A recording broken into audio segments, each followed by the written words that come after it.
George, what's on the agenda? June and Reginald Lewis is standing by to talk to you. So won't you come in, please, and meet Groucho Marx. Welcome to You Bet Your Life. Say the secret word and take home an extra 100 smackolas. Well, how do you do, huh? June and Reginald Lewis, huh? Is that right? Yes. Mr. Lewis, before we go any further, you'd better clarify something for me. Is this your sister or your wife? This is my wife, Groucho. I see. Well, just checking. You know the old saying, an ounce of prevention is worth a pound of bandages and adhesive tape. Now, how long have you been married? 2.5 years, Groucho. Why are you holding on to each other? You afraid if you let go, you'll kill each other? I need him. No. Now, June, let me ask you a rather personal question. I hope you don't mind. Not at all. Why did you marry this big lug here, huh? Reginald is his name? Because my father wanted me to marry a man who is handsome and well-built.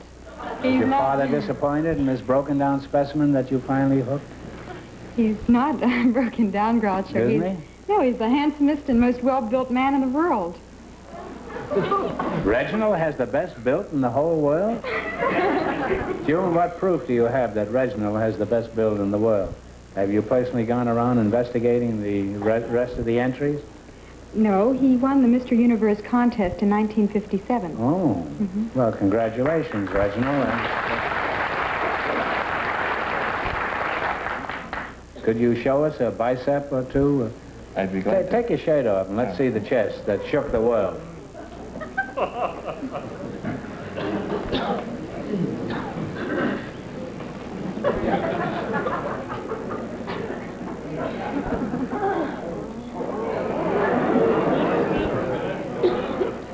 Rumpelstiltskin, huh? He doesn't have any muscles until he takes his jacket off, and I don't have any muscles until I put my jacket on. That's really a hope chest you got there, Reggie. Well, let's see you flex a couple of yards of the Swift Packing Company. How do you like it, you frustrated wives out there? What are your dimensions, Skinny?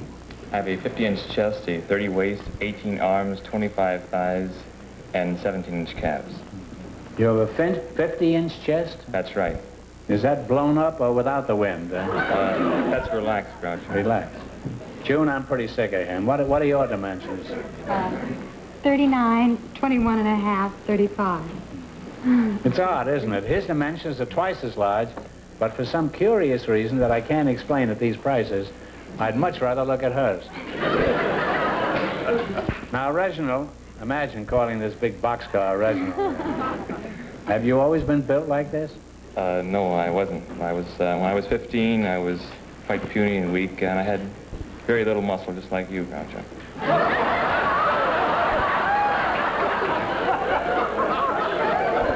You know, normally after a crack like that, I'd strike back.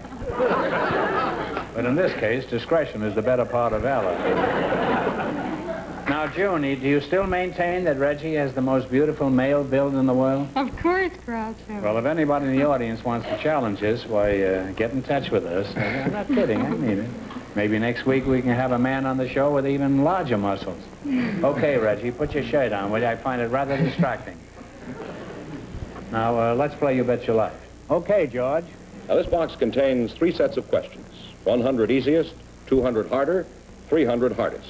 Now, your job is to earn at least $500 with 4 questions. If you do, you'll get a chance at $10,000 at the end of the show. Did you see his shape? Yes, yes. What'd you think of it? That's amazing. How'd you like hers? It's amazing, too. Well, what category did they select? Food and cooking, Food and right? cooking, huh? Yes. That's right, isn't it? Yes. Now, you know how to play this game, huh? Okay, pick a question. $100 question? Yes. For $100, what do you call toasted cubes of bread served with soup? French toast. No! You keep your big mouth shut, or I may take a sock at you. Oh, I'm sorry. What? Crouton. Crouton. Don't get rid of it. Get rid of that lug. He doesn't know anything. Okay. You have $100 now. You're on your way to 5. Want to choose another one? 200? Yeah. Okay. Remember, the idea is to get 500. For $200, what kind of sauce is served on Eggs Benedict?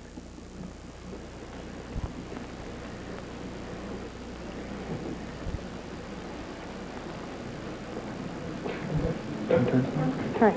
Tartar sauce? No, it's hollandaise. Oh. Well, you still have your $100. When are the hollandaise? It's around Christmas, huh? All right, now you... And you have 2 more chances to get 500. You have 100 now. I think that whispering in his ear distracts him. Oh. Another 2. You're not paying any attention to what I say at all. Genuine caviar is the eggs of what fish? Now talk it over.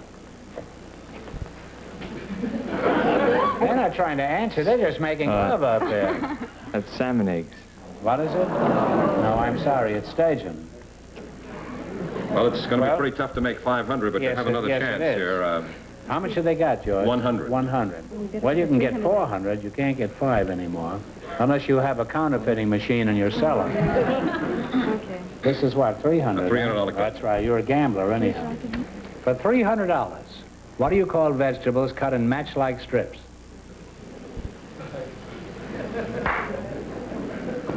She's nuts about it, huh? Slaw? Slobs? No, Slob. there are no slobs up here, no. It's julienne. Well, you've won $100, so you're $400 short of getting 5. But you're a very attractive couple, and I'm sorry you didn't win more. But maybe we'll see you again in a couple of weeks, if we can find somebody who thinks he has better muscles than you do. So thanks for being with us tonight. Thank you, Groucho. Bye-bye. Now, Groucho, I'd like you to meet Carmen Phillips. Her partner is Ferdinand Demara, who is better known as the great imposter. During his career, he has actually impersonated 30 different people. I'm sure that you've read about some of his exploits, and I'd like you to meet him now. So, Carmen Phillips and Ferdinand Demara, would you come in, please, and meet Groucho Marx. Welcome to You Bet Your Life. Say the secret word and take home an extra $100. Carmen Phillips and Ferdinand Demara. Mr. Demara, put it there. It's always a pleasure to meet somebody who's as crooked as I am. Now, why aren't you in jail? Well, I've never done anything completely wrong, Groucho. In fact, I've Now, usually don't ended the up... question, why aren't you in jail? Never been convicted of a crime, Groucho. Oh. So what? If everybody who committed a crime was convicted, San Francisco would be an island in the bay overlooking the city of Alcatraz. I must say you're a very friendly fake, Fred.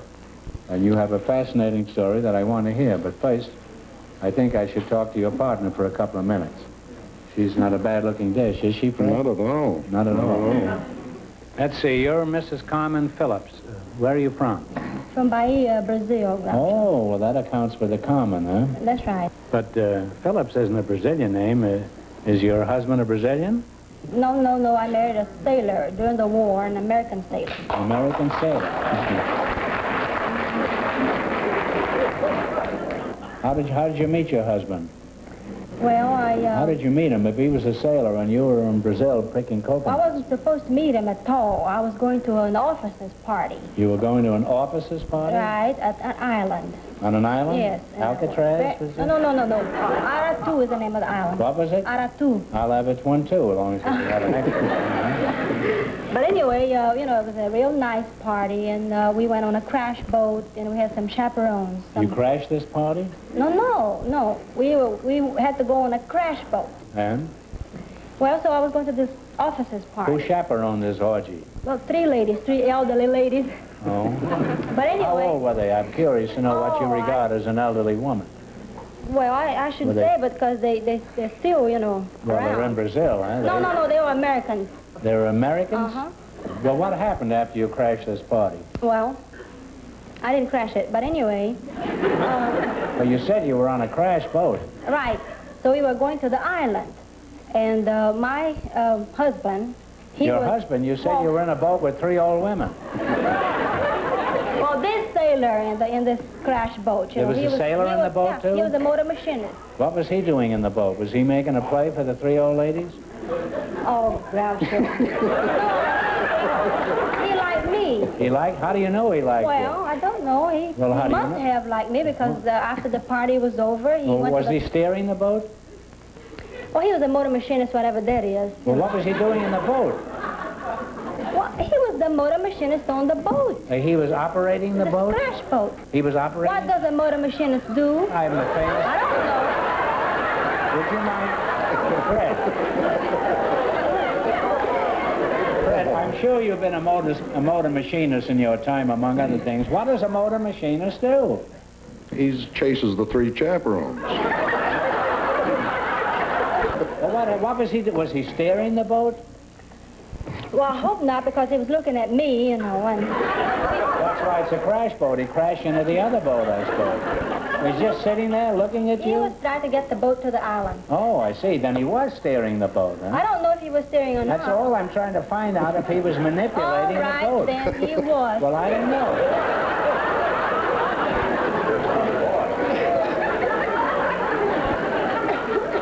How old were the old ladies? I still haven't found out. I couldn't tell you how Well, old they were. approximately, what do you regard as an old lady at that time? How old were Well, you I then? was very young then. How old were you then? Well, I was very... I'm not going to tell you, but I was very young.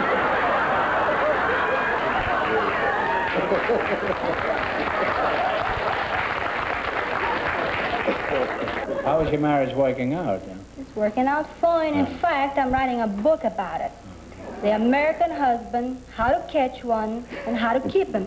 I wrote a book, too, you know. It's called Yeah? Groucho and Me. How long have you been married? Or won't you reveal that either? No, let's not go into this. Well, tell us some of your observations on marriage. Yours in particular, I mean. Well, I think that a girl should, for instance, never marry a stranger. You mean you should marry somebody that you've known all your life? Not all your life, but, you know, you should know the guy and marry him, not for what he can give you, but for how much he can put up with.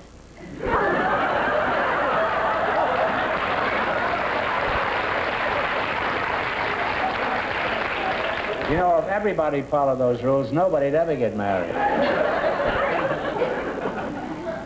Are you interested in what's been going on here? Oh, it's been charming, yes. It is. Huh? Mm-hmm. Fred, how did you get started in this kind of a career? When you were born, did you impersonate the doctor and send your old man a bill?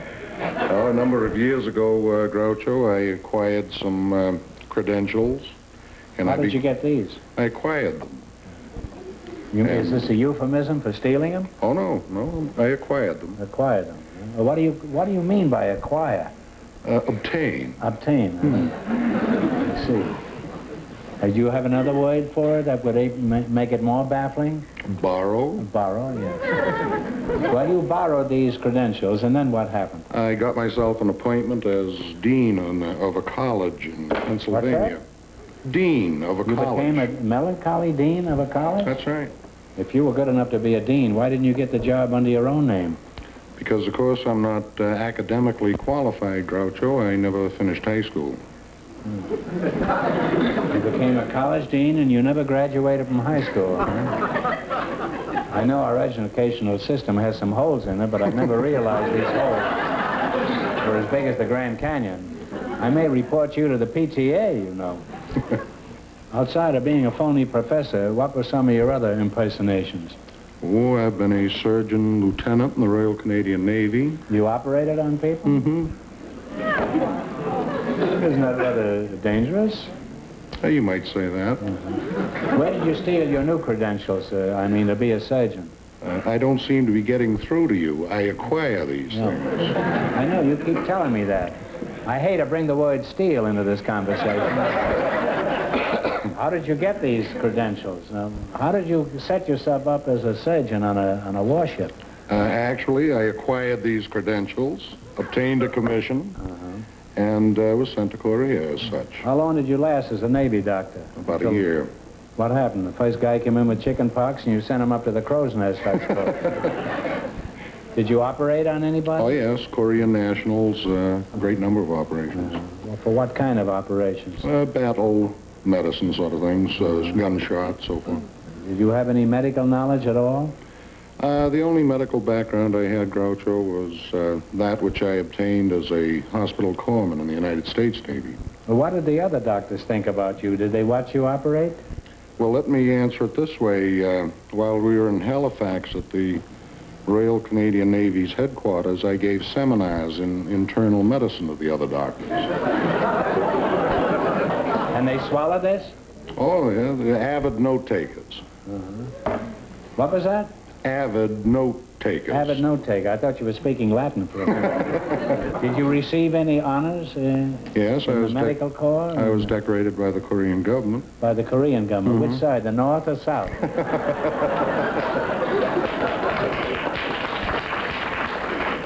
What finally happened to your job as a doctor? Or a sturgeon, as you say you were? Because of this decoration I received, the press officer on board the ship sent dispatches back to Canada, and it appeared in the Canadian press. And the doctor, whom I was impersonating, suddenly came to life and said, well, I'm here, not in Korea. And the Royal Canadian Mounted Policeman that investigated the thing told me afterwards, quite confidentially, that he was about ready to throw the real doctor in the bucket. Were you in jail in Canada? No, no. In the United States? Have you been in jail? Yes, I have been in jail. I spent a year in the Texas State Penitentiary. Well, it's about time. That somebody nails you. What were you in there for? I was in there as deputy warden.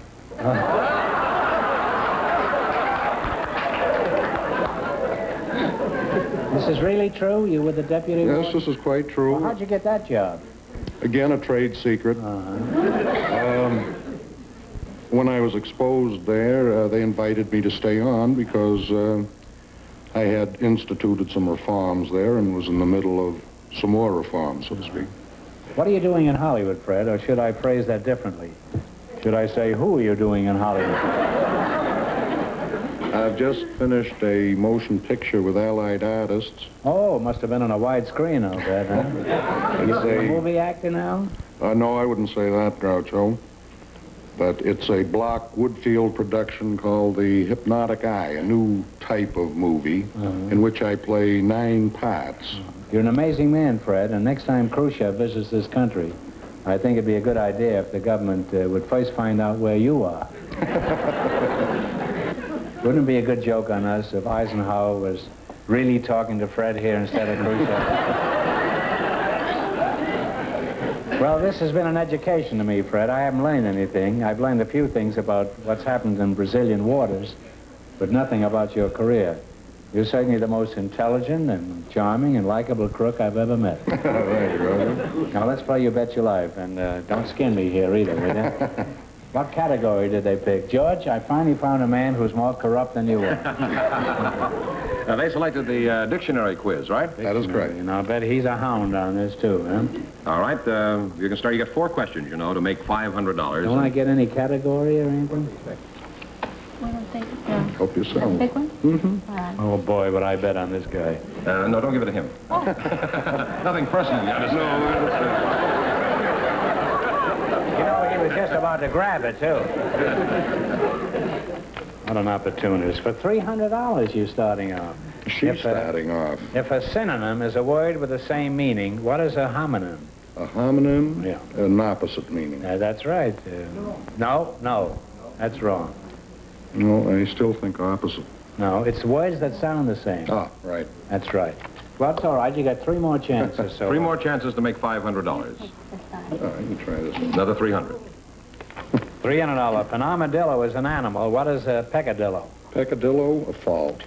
Small sin, would you say that? Or that's fine. Well, you have $300, 2 more chances to make $500. You know, I always thought a fault was something that when an earthquake happens, then it would be a fault. Isn't that true? A fault? F-A-U-L-T. I don't know. That's a homonym.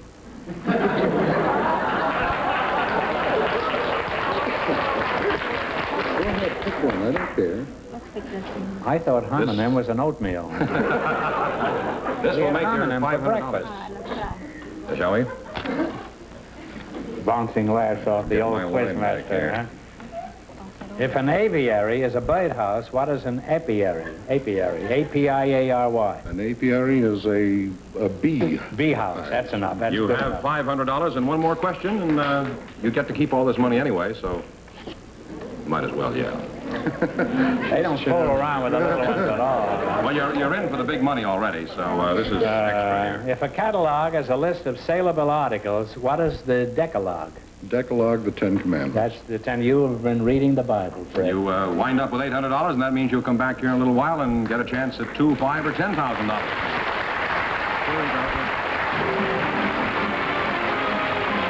Carmen Phillips, Fred Demara won $800, so here they are for their chance at the big money. Well, here they are. Congratulations. If you missed the question, you still get to keep everything you've earned, you know. Okay, now pick a number for a total of $10,000. 7. Well, 7 is fine. That's for $10,000. Now, Freddie boy? 6. You don't care if I call you Freddie Not boy. at all. Not at all. You can pick a number for $5,000. If neither of these numbers comes up, the question is worth $2,000. Mm-hmm. Are you ready? Right. Until August of... Spin. Oh, spin the wheel. Huh?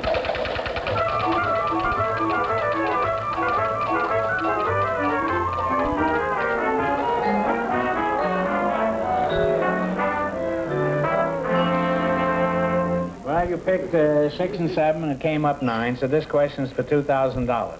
Until August of 1956, the Statue of Liberty stood on Bedloe's Island in New York Harbor. But they changed the name of the island. For $2,000, tell me the name of the present name of the island on which the statue stands. Now talk it over.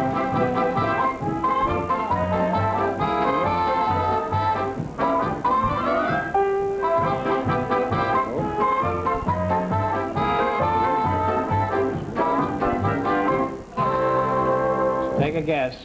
We're going to guess Liberty Island. Liberty Island is right.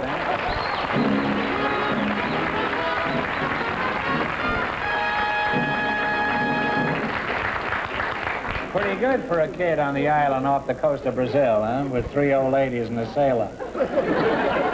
That's right, you win a total of $2,000. Now, what are you going to do with that money, Fred? I'll acquire some real good credentials. Yeah. And use the rest for my favorite charity, the Feed and Clothe Fred Demara Fund. Well, that's a worthy charity, Fred. What are you going to do with your money? Oh, first I'm going to count it. Why don't you get some...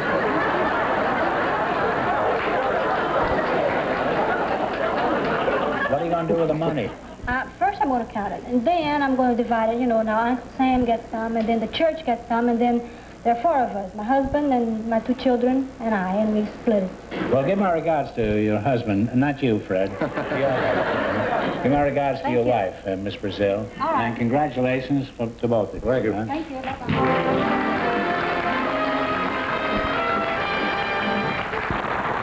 Budge, what's on the agenda? June and Reginald Lewis is standing by to talk to you. So won't you come in, please, and meet Groucho Marx. Welcome to your Bet Your Life. Say the secret word and take home an extra 100 smackolas. Well, how do you do, huh? June and Reginald Lewis, huh? Is that right? Yes. Mr. Lewis, before we go any further, you'd better clarify something for me. Is this your sister or your wife? This is my wife, Groucho. I see. Well, just checking. You know the old saying, an ounce of prevention is worth a pound of bandages and adhesive tape. Now, how long have you been married? 2.5 years, Groucho. Why are you holding on to each other? You afraid if you let go, you'll kill each other? I need him. No. Now, June, let me ask you a rather personal question. I hope you don't mind. Not at all. Why did you marry this big lug here, huh? Reginald is his name? Because my father wanted me to marry a man who is handsome and well-built. Was your father disappointed in this broken-down specimen that you finally hooked? He's not broken down, Groucho. Isn't he? No, he's the handsomest and most well-built man in the world. Reginald has the best built in the whole world? June, what proof do you have that Reginald has the best build in the world? Have you personally gone around investigating the rest of the entries? No, he won the Mr. Universe contest in 1957. Oh, well, congratulations, Reginald. Could you show us a bicep or two? I'd be glad to. Take your shirt off and let's see the chest that shook the world.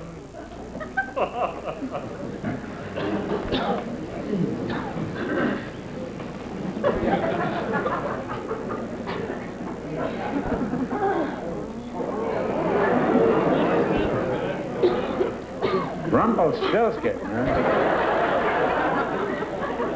He doesn't have any muscles until he takes his jacket off, and I don't have any muscles until I put my jacket on.